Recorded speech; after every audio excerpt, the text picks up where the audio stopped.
Welcome to the Central Valley Writers Workshop. Our Great Valley is home to many authors and writers, all of whom enjoy learning tools, tips, and techniques to improve their writing. We hope you'll gain all of these and more as we interview authors and experts on this show. I'm your host, Claudia Newcorn, author of the award-winning fantasy fiction series, The Chrysalis Chronicles of Fairy, editor of Stanislaus Magazine, and a Modesto Bee community columnist. Today we're going to explore one author's viewpoint on what challenges are involved in creating a believable world for a reader. Joining me today are Cherish A, author of the fantasy series, The Enchanted Cloak, and her daughter, Elizabeth. Thank you very much for being with us here today. Welcome. Thank you. It's a pleasure being here. Would you be kind enough to share with our audience a little bit about your background and history and what has led you into being a writer? Well, I grew up in Modesto. I attended Davis High School and went to the University of Pacific after a brief stint at Modesto Junior College. And I am a teacher, have been teaching in the Salida Union School District for 16 years.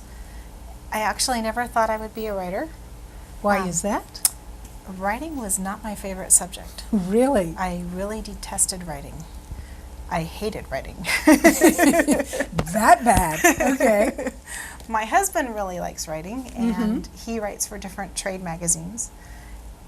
And so I would watch him, and I would always, when I would write things for school, I would show them to him. And actually, I met him in a journalism class, and he got mad at me because I took away his articles. But over time, I got better, and I actually teach writing at school now. But I had never understood, the outline process or any of that. But one day, something happened. Something changed everything. How so? It was our 6th birthday. Elizabeth is a twin. Okay. Yes. So I got lots and lots of stickers for my birthday. And so I gave my mom one, and I said, "Here's a magical sticker, Mom." And she's all, "Sure, thank you, honey." And that night, it was true. The magical sticker gave her an enchanted dream. And that's how it started? Yes. that's how it started. Can you talk a bit more about the dream? And because it sounds like that was your inspiration. Well, I had just put the sticker on my bedstand, went to sleep, whatever. And I had this dream that it was a movie in my head. And one of the classes that I teach at school at that time was broadcasting. And it played out so vivid that I could see all the characters. I saw every movement that they made. Really? How they interacted with each other. The scenes would change and fade, and the music that would play, the whole thing. And when you go to see a really good movie after it's over, because you never talk during the movie, after it's over, you would want to discuss that with your friend, whoever you saw it with, and go over the really great points. But there was nobody to talk about with this movie, too, because nobody else saw this movie with me. It was on the movie screen of your mind. In my head. And so I thought, well, that's not very good. So I would tell them what I saw, but, they didn't really understand everything. And I thought, well, it'll fade as all dreams do, it'll just disappear. Except it didn't. It remained vivid for you? It was extremely vivid. Really? Okay. And so I thought, well, now it's just kind of annoying. No, it won't go away. And I had heard, well, sometimes if a dream is really vivid, if you write a little bit down, then finally you can get some peace. So I thought, okay, well, I'll just write down the characters and maybe a rough plot. A couple days later, that dream was still there and it did not go away. So I thought, well, I'll just fill it in a little bit more. Yeah, it did not go away still. So before too long, it would be 2 o'clock in the morning, and my husband would catch me in the closet, sitting on a suitcase, because that was the only place I could turn the light on at 2 o'clock in the morning and not wake everybody up. And I had a spiral-bound notebook, and I was writing Longhand? The book. Really? That's extraordinary. One of the things that really impresses me when I've been reading your work is you are so successful in creating a believable realm, a world in which people can step into, but it's not science fiction. You're anchoring yourself in the 1400s from what you said. Obviously, this dream, you almost sound like J.K. Rowling's when you're talking about it, how it all appeared to her in her mind. Talk to me about creating this realm, this world that people escape into with the princess and subsequently the queen. Can you share a bit about how did you see it? How did it come to bear? How did some of your life experience perhaps influence what you were creating as well as the magical sticker? Well, at the time, I was not just teaching broadcasting and language arts. I was also teaching 7th grade social studies, and that's medieval history. Okay.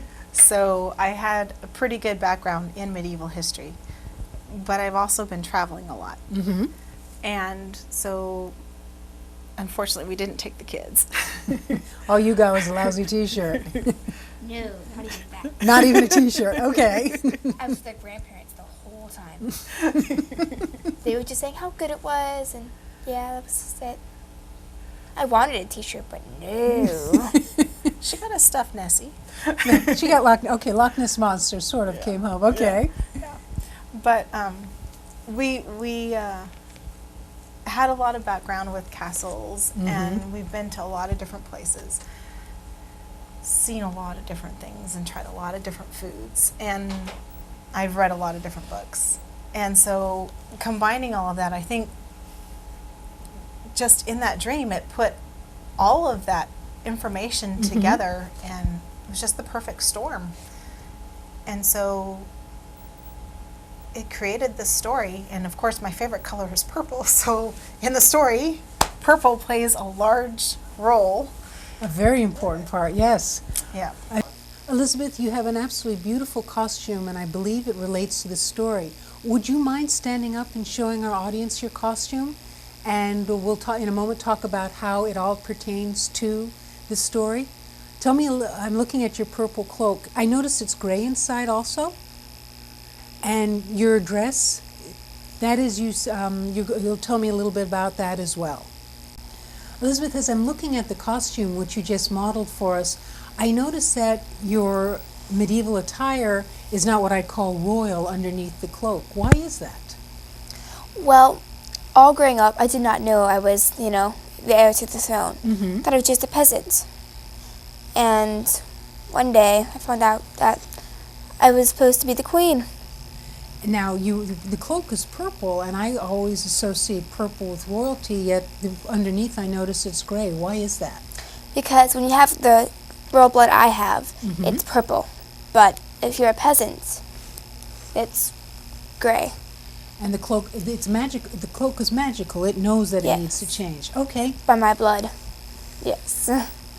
And I've had the pleasure of meeting you in the past, and I know this costume immediately attracts attention to the book signings, and it gives you a chance to share with people your story. I think you bring a lot to the event as your mother's agent, because they can see the storyline they're taking, and then they realize you are actually the character in the story. Yeah. I have to buy the book first to know, but yeah. Well, it's a custom-made cloak, too, I believe. I'm looking at it, and usually you don't see cloaks two-sided. Isn't that correct? Yes. Did you have to actually have it specially made to match with the story? It was specially made. We had a few of them made special so that different librarians could have them while they're reading parts of the book. Okay. It's amazing. You get to see the book come to life on your daughter. Yeah.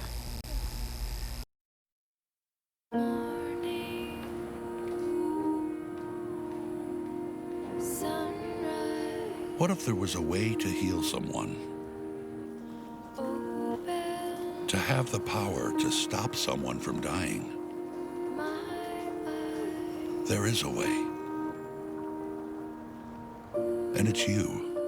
Thousands of patients are searching for a marrow donor. Join the Be the Match Marrow Registry and be the one to save a life. And we're back with Cherish Dahl and her daughter Elizabeth. Cherish is the author of the Enchanted Cloak series. Well, it leads to another point as I'm looking at what you're wearing and everything else. You chose as your reading audience people ages 9 through 15, I believe. Why that audience? Why not either older or younger? Well, as an English teacher, frequently I'll be reading stories out loud to classes.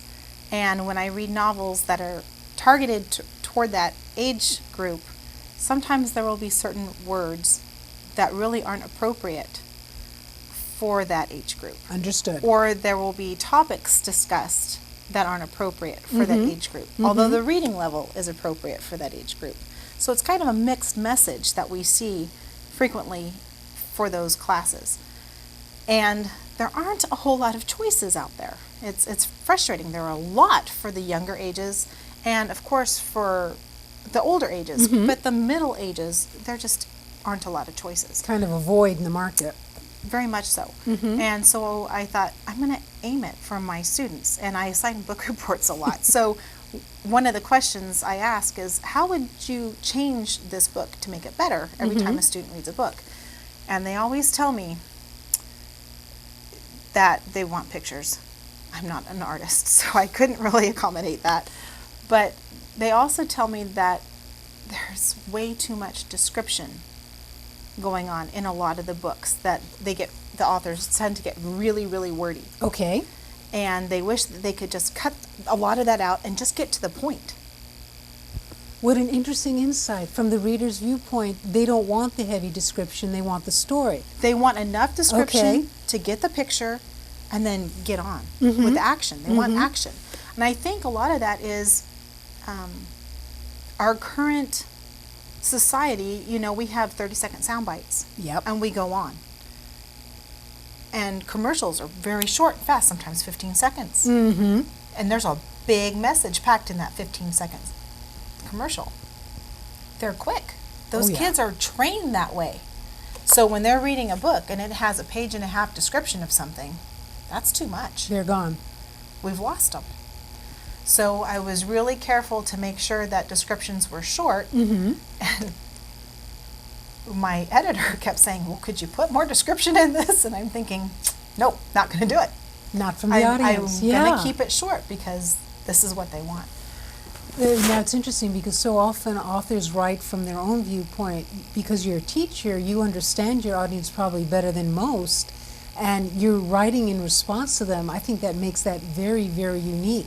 Do you find your audience very interested in the period you set the story in, where you're really trying to help? It's almost educational as well as an escape into a fantasy world? I was trying to do that to a certain extent, especially with the castles, when I would describe castles and the parts of the castles. But I didn't want to get so bogged down in that that they would lose the momentum of the story. Okay. Because I've read some books that are geared toward a higher age, more toward adults, that really go into the architecture of castles and castle building. And I find that fascinating, but a middle school student wouldn't necessarily. Same thing. Some enough. might, but I wanted a wider audience. So Now, one of the things I've heard to authors in creating believable worlds is it can be really challenging to maintain the momentum throughout the story, to watch out for those details. It's rather like the analogy of watching a great movie set in the past and then you see an actor go by with the Timex watch on Nike and you're like, shoes. wait a moment, you know, that's 1,000 years ago. I know they didn't have that. How do you not only maintain the momentum, but how do you watch out for errors and mistakes of accuracy, that particularly because you can't hide it in a lot of description, because that's the way you've chosen to write, probably would make it even more glaring to the reader that you've got a major league goof in there. What do you do to watch out for that? Well, I've proofread the books a lot, and I also have my husband proofread because he's done a lot of the traveling with me. And so when we travel, I know we go to places that do have modern areas, but we tend to go to the parts of the countries that are older. When we go to Paris, we go to the older areas in Paris that have like the oldest churches that were around. And we go to Scotland, the Highlands in particular. Wow. One particular trip, we went there specifically to scope out areas for the book. What was that like? Where did you go? We went to the Cawdor Castle in particular. It took a while to find where it was. We knew what town it was in, but the roads in Scotland, in the Highlands in particular, are very, very narrow, like one car's width. At most. And you have to find a spot to pull over if there's another car coming back. And whenever we go, we tend to go in the winter when there's nobody up there because they all go south for the winter. And so it's hard to find people to ask for help for directions. I mean, even the gas stations are closed. So you hope you don't run out of gas. But when we went to the Cador Castle, of course, all the entrances were closed. It was closed for the winter. So we were just looking for the architecture from the outside and everything. And we had to pull over on a tiny little road in front of a tiny little school. And they told us we would have to hike through a field and probably some woods and follow the trail. And we would get there eventually. They said we would just see it. And being a little adventurous, we just trusted them, and we hiked through the field. And the field was covered with snow, so you couldn't tell it was a field other than it was white. And we got to the woods, and we started hiking through the trail, and then there were 3 trails. And we didn't know which way to go, because we didn't know which direction Cador Castle was. And we just stopped. We had no idea. But then out of the blue, and this is New Year's Day, freezing cold, another hiker appeared. I thought, oh, this is fortuitous. So we asked him, and he told us which trail to take, and we were on our way. You were meant to go to that castle. It was perfect. And so eventually the woods broke through, and there was this beautiful bridge, and we crossed it, and there were icicles coming down, and this beautiful castle in front of us, and you could just imagine all the tales about Macbeth that had been started by Shakespeare, and of course they hate that now because they really had nothing to do with Macbeth, but you know, all the stories and the history that were started there, it's so inspiring. And how can you not? Well, all this research you're doing to create the story, I mean, it's funny, you say you are Spartan on details, but you seem to choose those details that will move the story right along. Elizabeth, what's it like being a character in a story come to life? Well, I'm already alive, so I just like it because my friends are like, oh, can I be like a person in the book? And yeah, and I'm like the main character, and they know if they're in the book, they're just like a side person. And it's fun. When your mom's writing the dialogue for the book and working on it, do you take a look at the dialogue to see if you feel it fits with the person you are in the story? Kind of. Ish, yeah. It's a little different. I wouldn't be kissing him, so it's like, goodies. Well, I've had the pleasure of meeting you at book signings in the past, and one of the things that I'm very impressed with about you is you connect very well with people. You're very mature, you're very engaging to speak with. Do you feel that your being there and having people a chance to meet you adds to the story and helps them sort of start to learn a little bit about the series? Kind of. How come? Well, it's also hard for me because I have stage fright, so. Never. Yeah. Yes. Well, if you do, I'll take your word for it, but you sure as heck are doing very nicely right now. Yeah, it's hard, but you're doing grandly. Mom, wouldn't you agree? I think so. But, you know, when she was little, she used to sing on the tops of tables. So she's going now. You're leaving now. Thanks, Mom, for sharing that with everyone. But, you know, that's a point. I understand you're twins. Now, you have a brother, correct? Yes. Fraternal Michael. twins. How do you find time? I mean, you hid in the closet, you're sitting there writing your stories longhand, you're a teacher. Where do you find the time to be able to dedicate to your craft of writing? Because you know it takes a lot of work. Those don't just come out and get published.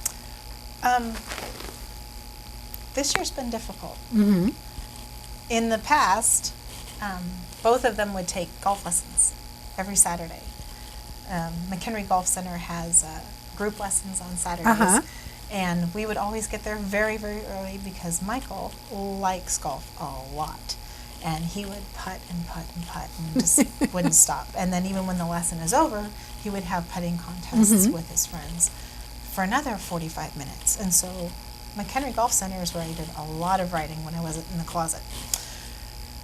So, yeah, different sporting lessons. Wherever you could find time. I find when I'm writing my books that I love curling up first thing in the morning when nobody's bothering me and that doorway to the creativity is still very much open. What do you find are your best writing times where you're most inspired to create? Because it's a dream, Mm-hmm. it really just will plague on me, and I can't sleep until I write whatever storyline is there. Okay. It has to be on paper before I can rest. Did you imagine this initial story was going to turn into 2 books? It's still going. We have a book 3 in the offing, It's in the car. being written while you speak. Well, did you expect that? I mean, when you first saw the story in your head, you had the first section about her being a princess, being discovered, and I'm not going to give away the rest of it so people will read your book. But did you envision it carrying on to book 2 and now obviously book 3? Considering I hated writing, no. No, I didn't. I mean, when I finished the first one and I had this pink spiral-bound notebook that I handed to my husband and said, just read this. And when he finished it, he said, this could be a book. Mm-hmm. He said, I kind of thought that too. What do you think we should do with it now? It was like a disease, you know. Get it away from me now. I never thought I'd get this down, and now what? And so, no, I never thought it would take off. And she thinks she's my agent. She considers the fact that it needs to just keep going, and if she has her way, It'll be Harry Potter, book 7. I love Harry Potter, so. I hear you. no, Yes, she people thinks- ask me, like, did you read that book? Did you read that book? Been there, read that. I'm a reading freak, so. Yeah. Good. Being a readaholic is a good thing. Yep. Yes, especially when it comes to AR points in school and everything. And there are AR tests on both books. Well, that leads to another point. So you've written your first story. It comes to a close. Now the story continues and is broadening, and you've added a whole nother realm to it. I believe what the name of the third realm. Could you share the names of the 3 realms that are in Well, the we have stories? Morovia and Shalon Mhm. and Terlone. Tell me about Morovia. What's that realm like? It's just a typical kingdom, medievalish. Mm-hmm. Shalon's the same thing. They're kind of coastal. Okay. Terlone is landlocked, Mm-hmm. and so it has problems because of that. How With so? water. They need water, or they need access to water? They need access to water. Okay. They have a few streams, but they don't have the kind of water resources that Shalon and Morovia have. Mm-hmm. And so that brings some interesting issues about. You don't really get into them in the second book so much, but there are some flashback issues Uh-huh. that keep coming up. And there's something that is mentioned in the first book and then brought forth again in more detail in the second Mhm. book, which is actually the focus of the third book. Can you give us a few hints about the third book, as much as you care to reveal? Well, it was a present from Genevieve to the new King Ray Mm-hmm. from when he had been kidnapped at some previous time. Mm-hmm. That's talked about a little bit in the first book, and it comes back in the second book. And then the triplets find it in the third book. And the triplets have aged 10 years in the third book Okay. because my twins are now 10, so So it continues so we picked 10 on. years. How do you handle continuity? Many authors only write one story. You're having to link now 3 books and probably more if your daughter has her way. I'm I apparently will. never dying because she says I have to keep writing. It's so. an indefinite story. You, Anne McCaffrey, the Dragon Riders of Pern, here we are. How yes. do you watch out for the continuity? Because that's one of the, I think, difficult areas for authors writing series, is not losing. They're building, they're expanding the story, they're adding realms, they're adding more depth. How do you handle and manage that? I think, for the most part, because it was this one dream Mm-hmm. that was just so vivid and so encompassing, I'm still playing off of that. And so for me, it's not really an issue because I'm still seeing it. Mm-hmm. I'm not trying to create something that I didn't already see. Okay. Now, you're a published author. Your first book came out when? 2007, 2008, And your second one? 2009, Your second was see, hey, we hear you. Your second one was released when? 2010. Okay, so you do a book a year. You really are coming out. Would you be kind enough to let our viewers see the covers of both books? This is the first one, and the Becoming name? Royalty. And the second one is New Editions. And I don't have the title for the third one yet. So The book 3 in the Book Enchanted 3. Cloak series. Yeah, if my friends come over, I go discuss the titles and yeah. Do you ever let your with your mother's permission, of course, do you ever let your friends read excerpts of the books? Do you perhaps the new one and maybe give some comments? they haven't read the third one yet. Not yet. No. Are you going to have a big book reading or big party when it does come out? Probably. We had parties for the others. The people at Mimi's know me well. They know you quite well. When do you expect the release on the third book? We'll have to finish it first. Okay, yeah. so you're working on that. A final question for you. What advice do you have for writers about creating believable realms, developing that whole universe within the book? What suggestions and counsel could you give them? I would say make sure that you have, like you said, the continuity for sure. You want to make sure that all the pieces fit together. You really don't want to have something really modern show up if you're doing something old. You could have something old, I suppose, come into a modern world, but you really need to explain it. Okay. You know, you can't just have it show up out of nowhere. Research tools you recommend they can use, for example, particularly, I mean... The internet helps a lot. I did a lot of research even further. We have the textbooks on castles, of course, at school, and we do a lot of teaching about the castles in the medieval time period, but I went even further than that and went to different Renaissance fairs and things and talked to people myself just to get their perspective, because, you know, the color purple, just because I liked it, it also had to represent royalty, and there's another color that represents royalty as well, and that's blue. And so Okay. you hear royal blue all the time. It's not just a color, it's really royal blue. So There's that detail you were talking about. Well, as we're winding down, I would like to invite you to pull the pineapple. This is a sort of tagline for our show, where we invite you to pull out our pineapple and add your book to our bookshelf so that people will have a chance to see it each time we do the show. Really? I don't get to do one? Okay.